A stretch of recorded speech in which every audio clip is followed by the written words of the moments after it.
dalam hal ini itu sering saya utarakan, biar kita tidak saling vonis, tidak saling menyerah.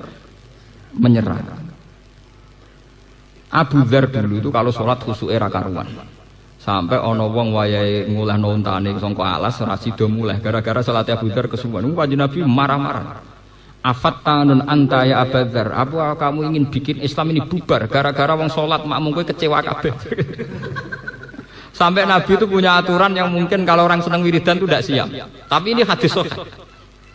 Kalau kamu sholat jadi imam, itu fal yukhafif, harus cepat. Fa inna fihim ad-dha'ifa wa dzal hajat, karena di antara mereka pasti ada orang lemah dan yang punya banyak kepentingan. Fakana Rasulullah idza shalla wa sami'a sautan nabi khaffafa sholata, ma khafata ayyakuna fihim ummuha. Nabi ketika sholat jadi imam kok dengar anak kecil nangis cepat takut diantar. Nabi ketika sholat jadi imam kok dengar anak kecil nangis cepat takut diantara makmumnya itu ibunya. Paham ya? Ini penting kalau aturakan. Jangan kira orang yang tidak wiridan kemudian tidak melakukan perintah Allah, tetap melakukan perintah Allah. Cepat ngurusi bayi itu juga perintah. Begitu juga sampai yang terawih monggo terawih, tapi yang sedang jualan bakso di terminal, orang-orang Islam yang soleh yang ngojek juga sedang dalam perintah Allah karena tolabul halal. Nah, sampai misalnya takok ngotot, maksudnya yo terawih sih yo apa-apa. Terus bariku kerja barang. Pertanyaannya bisa dibalik. Nak sampean berhak bertanya begitu, mereka juga berhak. Ada bakso sik terawih kok dalu ya kena. Kowe ora dadi kiai aja nakalan, orang lain juga berhak cerdas, paham ki napa? Paham ya? Kiai-kiai nak terawih jam 8 kok jam kerja. Mungkin jam 2 kena waya wis mulai. Diwalek ngono. Coba kalau mereka balik gitu, sampean apa berani ditantang begitu? Mbok ora dadi kiai aja menang-menang kan, paham? Sampean berani enggak ditantang gitu? Kan tidak berani itu. Mbak ya sudah, kalau terawih ya terawih dinikmati, golek ridhane Allah. Ya sudah. Terawih kok uring-uringan. Mergo selen. Paham ini penting ya. Seorang ulama harus ngomong ini terus biar konstitusi keislaman tidak hancur oleh ritual-ritual yang sebenarnya dari awal berketentuan sunnah. Tapi ulama tuh sampai nak sing biasa terawih ya terawih mawon. Bahaya sekali kalau sampai tidak terawih. Orang tidak jelas kalau tidak ibadah itu mau apa tuh. Malah dok sinetron. Orang yang tidak jelas itu cari ibadah yang umum-umum saja, nggak resiko. Sama tidak usah istihad. Yang boleh istihad itu hanya ulama, paham ya? Yang tidak ulama tidak usah apa? Istihad. Ya umumnya orang saja, umumnya terawih. Ya sudah sampai ikut saja. Tapi jangan coba-coba mengeneralisasi, menyamakan masalah. Jangan ngira yang sedang tidak terawih, sedang tidak dalam perintah Allah, itu jangan sampai begitu. Itu tidak baik. Kenapa? Di Ihya itu ada cerita, sampai cari nanti di kitab Fadilatul Kasbi. Fadilatul Kasbi. Di Ihya itu Imam Ghazali cerita di antara fadilahnya orang kerja. Suatu saat Nabi itu di masjid bareng can nom-nom sing gagah-gagah. Supaya can nom-nom derekno Nabi iktikaf di masjid. Karena belum memulai iktikaf, beliau itu masih di teras, masih di sufah, masih napa? Di sufah di teras. Pas beliau masih di teras ada seorang pemuda gagah liwat. Cara sakniki nggo pacul apa ning nggone sawah. Tapi Mekah ora ana sawah, Madinah ora ana sawah, pokoke ning kebon. Terus jare can nom-nom sing seneng iktikaf niku komentar. Halakana jaladuhu fillah. Cah iku cek siale, umpama gagahe energike dienggo iktikaf ra apik. Mosok gagahe ngono men kedonyan ngurusi kebon. Ngurusi dunya lah kare. Apa komentar Rasulullah? Halla taqulu kadzalik. Kamu jangan komentari demikian. Dia kerja itu untuk nafkahi anak istrinya itu juga perintah Allah. Atau dia punya ibu yang renta untuk mencarikan makan ibunya juga itu perintah Allah. Akhirnya sahabat sadar bahwa tidak hanya mereka yang sedang ibadah. Jadi jangan kira yang hanya sing ngeloni masjid tok sing ibadah. Dari awal Islam mengatakan kerja itu ibadah, tijarah ya ibadah, mengajar di SD juga ibadah, menolong orang di jalan-jalan juga apa? Ibadah. Akhirnya diketahui kalau fununul ibadah, warna ibadah memang banyak sekali. Akhirnya zaman Nabi tidak ada vonis yang sedang itikaf ya monggo itikaf, menikmati ibadah itikaf, yang sedang ke kebun dan mencari rezeki juga nikmati itu sebagai ibadah. Akhirnya nyaman. Sing kesel itikaf yang ujung-ujungnya dikai mangan sing seneng ning kebun. Paham ya? Mulane kiai kuno duwe cerita. Niki cerita kiai kuno, nek niki ora ono hadise cerita. Ana wong mondok kakak adik. Kiyaine iku makrifat. Sing adike iku kakake men sinau terus. Ora tau masak. Adike pegawean masak, gak pati tau sinau. Kakake ngamuk, wong kok amen ngliwet oleh sinau kapan. Semua amen ngono. Lah dia lalawe ditegir rong pati seneng sinau. Walhasil wal awal zaman sing disenengi kiyaine wadike. Sing didongakno ngalim ya adike. Sesuk kakake diceluk. Goblok. Kowe iku ngalim kok napa? Goblok. Mestine pertanyaanmu ku diwali. Kowe ku iso sinau mergo ana sing masak. Kowe nek ora ana sing masak ra mangan ra iso napa? Sinau. Mestine takokane ngene sinau masak barang sinau krana iso mangan kok. Nek ra mangan ra iso napa? Sinau. Mestine adek mesti takok ngono sinau terus ra tau masak sing.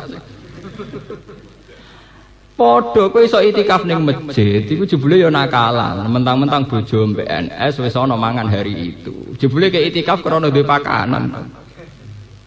Ndak artinya sesuatu yang sakral ternyata sering bergantung sama yang profan, sing dunia. Saya sampean tak bedai, kenapa Islam kota lebih bedah itikaf timbang Islam desa?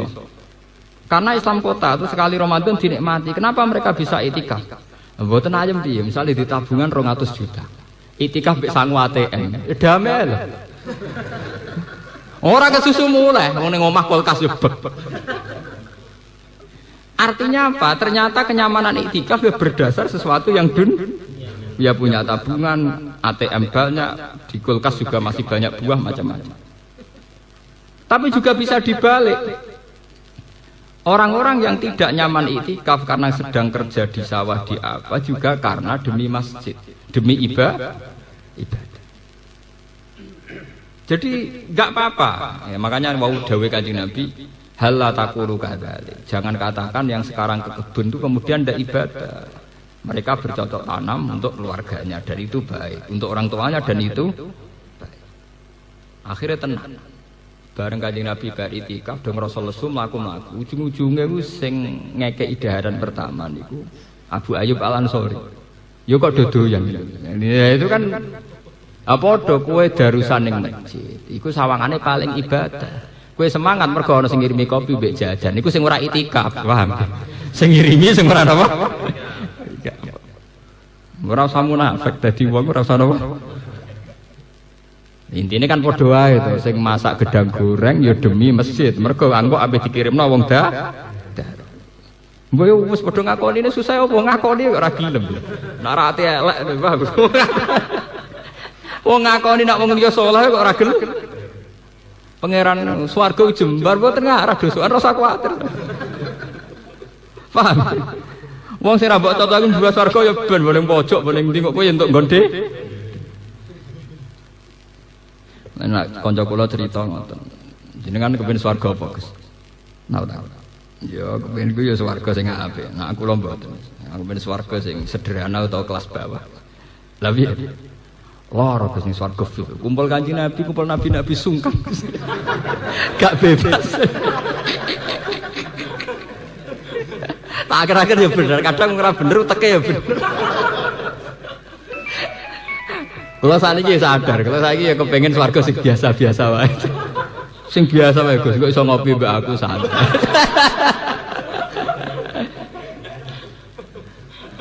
Terus yang kedua dekne dia pendapat. Jangan ras babe Nabi dek ganteng. Rata-rata Nabi ganteng, wali yo ganteng.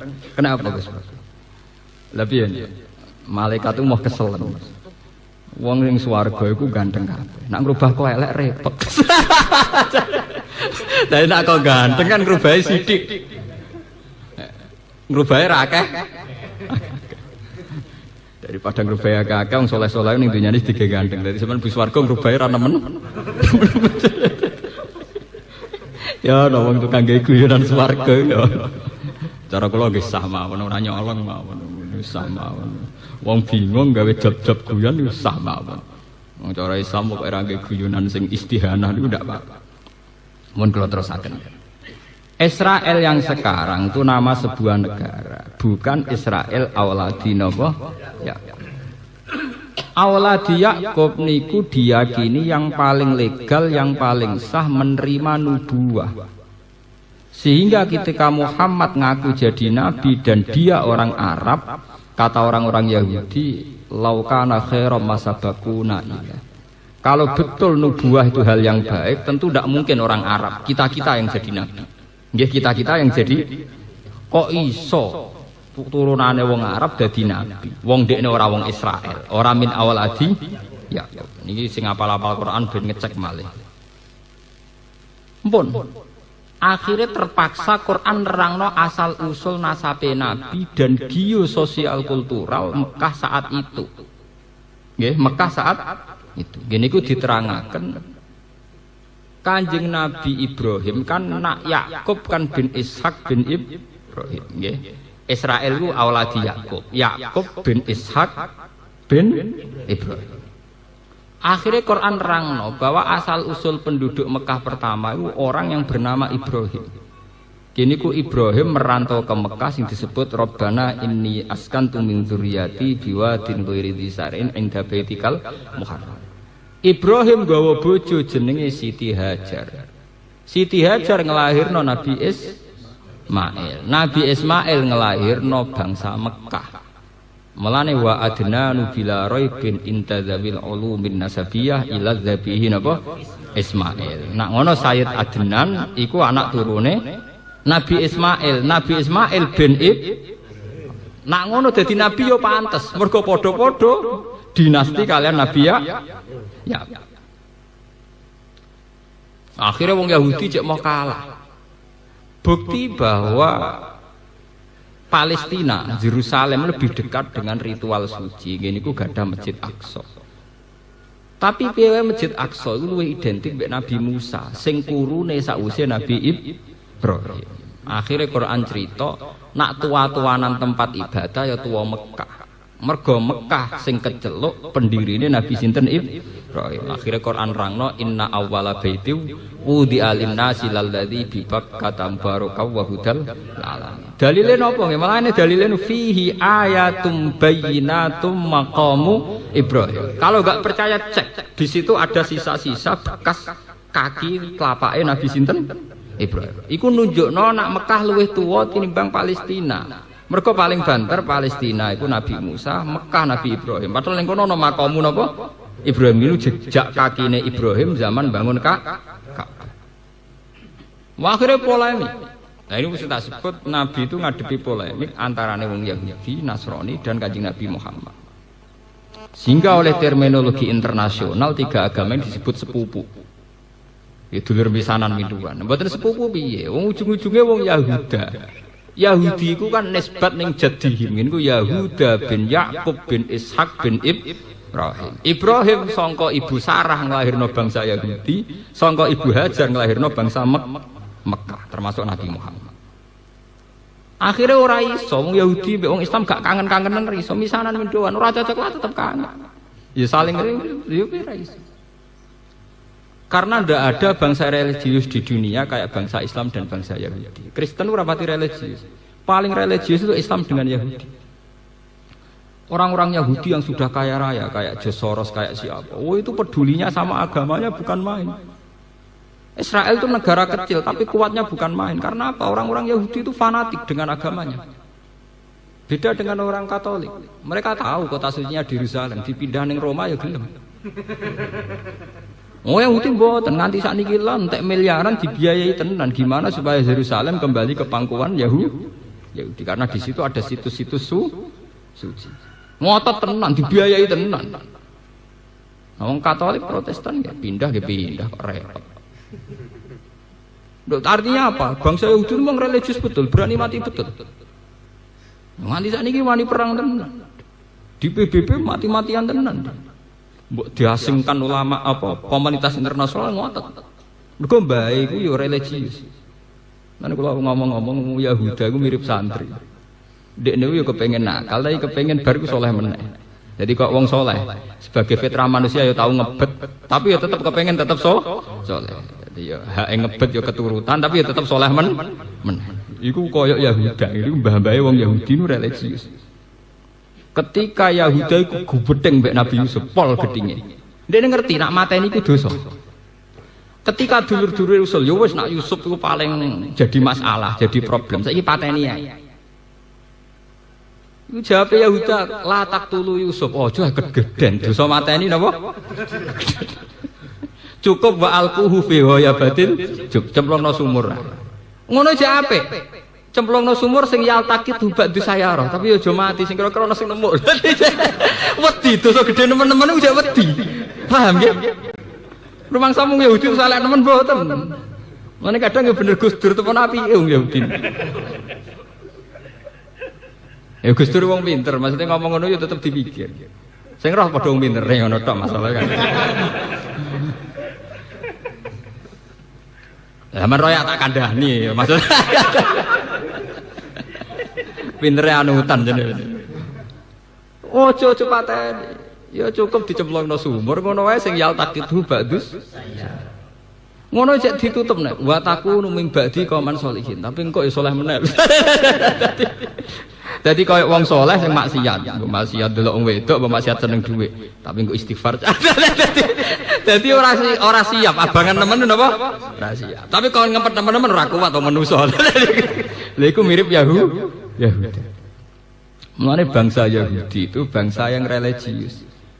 Saya itu punya buku karangannya Karen Armstrong, peneliti agama termaju sekarang, terkini sekarang. Itu dia cerita belum ada bangsa yang religius kayak umat Islam dan orang Yahudi. Orang Yahudi itu yang hidup di New York, di kota-kota modern dunia, itu tetap punya panduan kitab sucinya. Dan mereka masih pakai ortodoksi Yahudi. Cara berpakaian kalau ibadah ya pakai ketu sing cilik di belakang, masih pakai ortodoksi nopo Yahudi. Karena mereka bangsa yang nopo religius. Jadi jangan kira yang paling religius sampean boten. Sampean kan keturunan putan wis mikir kula wae keturunan ireng terus. Padahal ketu ini tahu digo muso. Paham napa digo. Anggerian Sidomo Murdani ya keturunan ireng. Ini mun ketu nasional. Ya padha sampean ketu putih keturunan Yahudi. Yahudi keturunan putih cilik kan. Dadi padha ora angen-angen padha kabeh. Mulane agama telu iku ora cocok tapi kangen. Mboten ngangeni sebetulnya. Sampai nak ndelok pendeta iku jobahan apa jobahan? Coba. Nak pidato nganggo tongkat napa mboten? Tongkat. Lah bedane apa Pak Pak Khotib?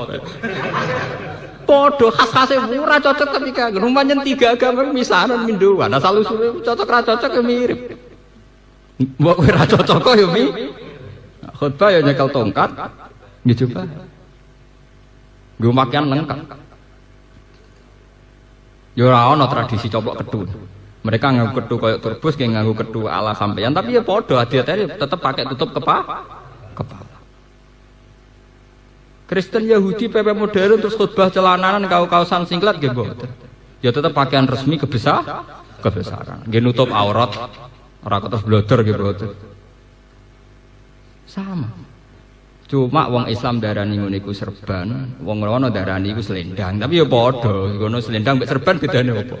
Padha-padha dikalungno ning mergo sejarahe tiga, makanya peneliti-peneliti internasional tiga agama ini kok banyak miripnya. Saya itu pernah ditanya sama peneliti internasional itu di Jogja itu.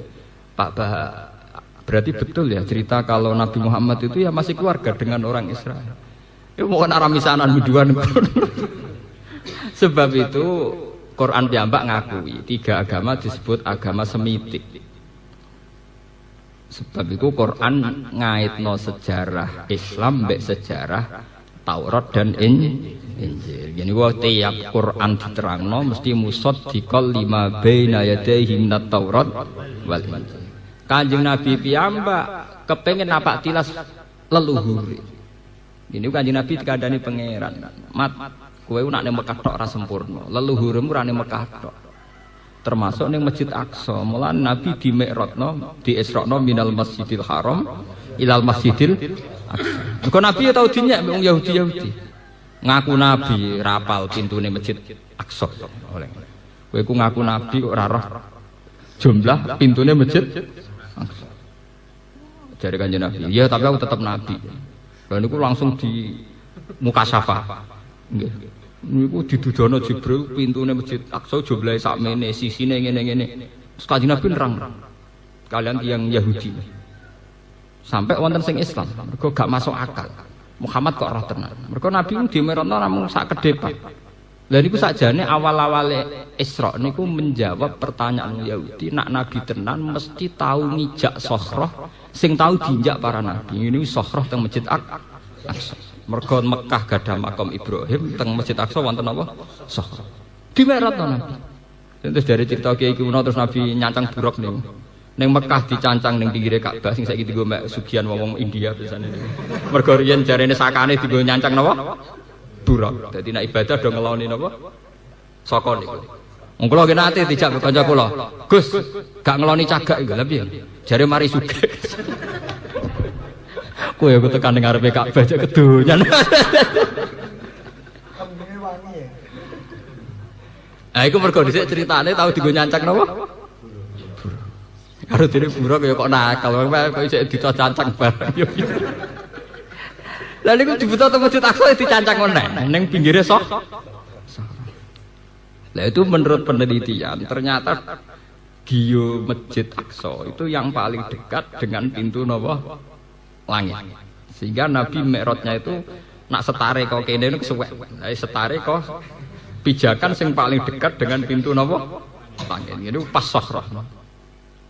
Sehingga sudah klop persaudaraan antara Kanjeng Nabi, Yahudi, Nasrani. Mergo komunitas yang dipakai sah.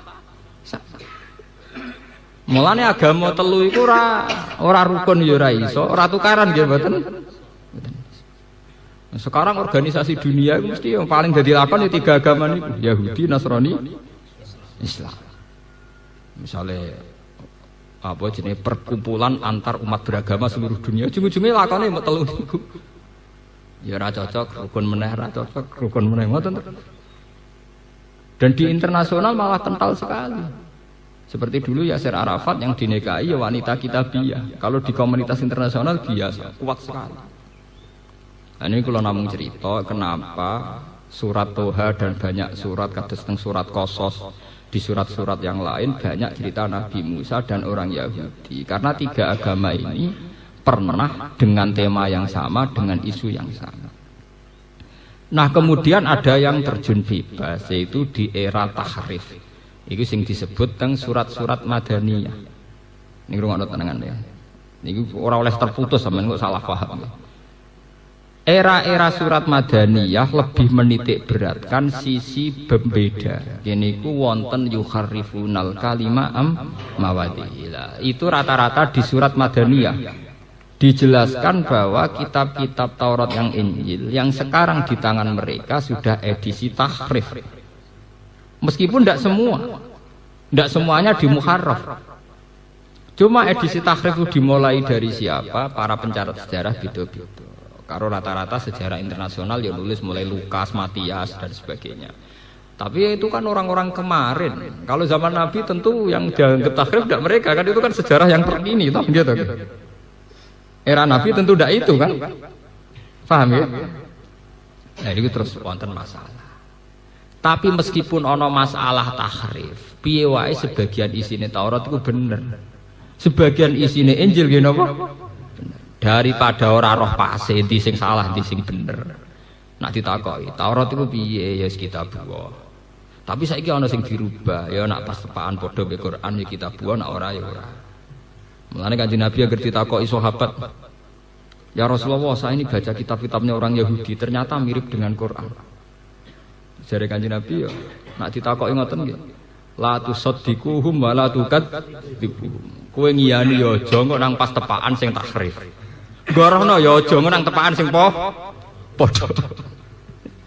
Lane la tusaddiquhum wa la tukadzibuhum. Itu sing disebut ning gone juz 21 wala tujadilu ahlal kitab illa billati hiya ahsan. Gak usah debat masalah tema-tema samawi kecuali dengan sesuatu yang lebih baik. Lebih baik cara Jawa gak melok-melok, paham ya? Napa gak melok? Karena temanya sama. Sama tak ceritani yang tema ini, mun kadung kula buka. Pakar-pakar Yahudi Nasrani zaman Nabi Muhammad itu gemar sekali ngetes Nabi Muhammad untuk ngetes daya intelektual yang jelas-jelas dari ciri nubuwah. Jadi ciri napa? Ngomong Yahudi nak takok melete-melete, ngomong Yahudi melirin pinter-pinter. Mat, aku takok 5 hal. La ya'lamuhunna illa nabiyyun, sing roh mok nabi tok. Aurajulun aurajulane umpama liyane nabi roh paling wong siji wong loro. Aurajulun ya termasuk dekne, maksudnya termasuk. Lha niku persis lafate hadis kula hafal. La ya'lamuhunna illa nabiyyun aurajulun aurajulan. Oh itu terbuka di depan orang banyak. Apa dari Kanjeng Nabi? Nah, takokane khas religius, ora kok takok. Ngono ana nabi yen ra iso. Ma awalu tu ami ahli jannah. Pertama wong bus warga iku sarapane apa? Bosen kan? Mangan sego ra wong Jawa. Masa jam mangan pecel kan mboten. Lah niku nabi nggih wis padha cara kasuse Kalijaga mbek Siti Jenar pertanyaane nganggo sasmita gaib. Jawabe nabi nggih spontan. Ziyadatu kabidinun, gorengan atine waknun. Ora padha ora paham. Sahabat ngomong apa mbok. Pokoke nganggo sandi. Ziyadatu kabidin. Pokoke gorengane atine waknun. Takoki meneh. Mat. Wong iku kok kadang mirip bapake, kadang mirip mboke. Iku asal usule piye? Nabi jawab meneh. Unsur sing ning anak sing sangka bapak apa wae, sing sangka ibu apa wae. Nah, sampean masih sering maca buku fisika takok ngono pusing. Spontan. Lah sing lucu iku ana pertanyaan sing dijawab malah keliru. Ketok bodhone. Yaiku wa salu anaka aniruh. Nak ruh piye, Mat? Itu ketika Nabi bisa menjawab lancar, banyak ahli kitab itu akhirnya masuk Islam karena yakin tidak mungkin bisa menjawab begitu kecuali seorang Nabi. Sebab itu kalau kriteria itu kamu dustakan pisan, ya berarti kayak dusta. Mirip kriteria yang disahkan oleh Islam. Bahkan Kanjeng Nabi populer jadi Nabi ya barokah pendeta-pendeta Kristen, barokah tokoh-tokoh Yahudi. Wong kula maca teng tarikh niku ngeten, teng Hayatus Sahabat teng kitab-kitab. Kanjeng Nabi umur 12 tahun dijak teng Sam ambek Abu Thalib. Kanjeng Nabi niku ganteng. Abu Thalib ditakoki mitra bisnise iku sapa? Anakku ya. Goroh. Ngucah iku jelas calon nabi, ora ngarah anak-anak. Lah kok roh apa hubungane jan? Nabi akhir zaman niku termasuk mazkurun fil kitab nak mati bapake mati zaman ijek ning kan. Kuwi berarti kira ngarah. Iya aku mau pamane. Detail sekali. Makanya dalam tarikh-tarikh awal nubuwah mesti sing roh iku roh ibu Buhairah. Napa roh ibu napa? Mesti begitu. Termasuk Khadijah. Khadijah itu roh kenabiane Nabi Muhammad itu zaman Nabi umur 20 tahun. Jadi sampean barang ya terlambat roh Nabi. Di Abu Bakar ya terlambat, Umar ya terlambat kan. Sehingga Khadijah itu penasaran terus duwe hulam. Pembantu lanang nih jenenge Maisarah. Maisarah jeneng lanang. Jahit cek. Cah iku duwe kapasitas piye? Dicek. Perjalanan ning ndi diderek. Ternyata tuti sahaib. Bareng dicek piye kowe roh piye Muhammad? Wah, piyambake jen luar biasa. Niku mboten nate kepanasan. Pokoke mlaku teng gurun pasir niku tuzilluhul ghamamah tuti sahaib. Mendung niku menyertai perjalanan Muhammad. Lah kok nak pas santai-santai ning wit, misale srengenge iku mengsle ngoten wite iku anut mengsle srengenge sehingga Muhammad iku selalu untuk iup-iup. Terus jare Khadijah anak iku nabi tenan. Akhirnya Khadijah ngelamar kepengin di bojo nabi. Paham ya? Khadijah umur 40 tahun, Nabi umur 20 tahun. Nah ini cerita wonten kitab ini. Bareng dintenteni jebule ra dadi nabi-nabi. 20 tahun gak sida dadi nabi-nabi. Wah, matekno wong. Khadijah sempat mamang gak keliru lho. Pas kejadian Nabi umur 40 tahun. Nabi kan wong ummi, entuk wahyu tenan teng kene gua napa? Lah Nabi ku ya cek jolo wong ummi ku jolo. Roh malaikat Jibril disangka malaikat mati wedi tenan. Mulane mulai mlayu yo kemulan mergo wedi. Dadi entuk ilmu tapi napa?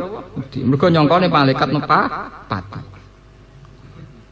bareng mbek Khadijah pun dikemuli, isuke dijak konsultasi ambek pakar Taurat dan kebetulan masih pamannya Khadijah. Ini jenenge Waraqah bin Naufal.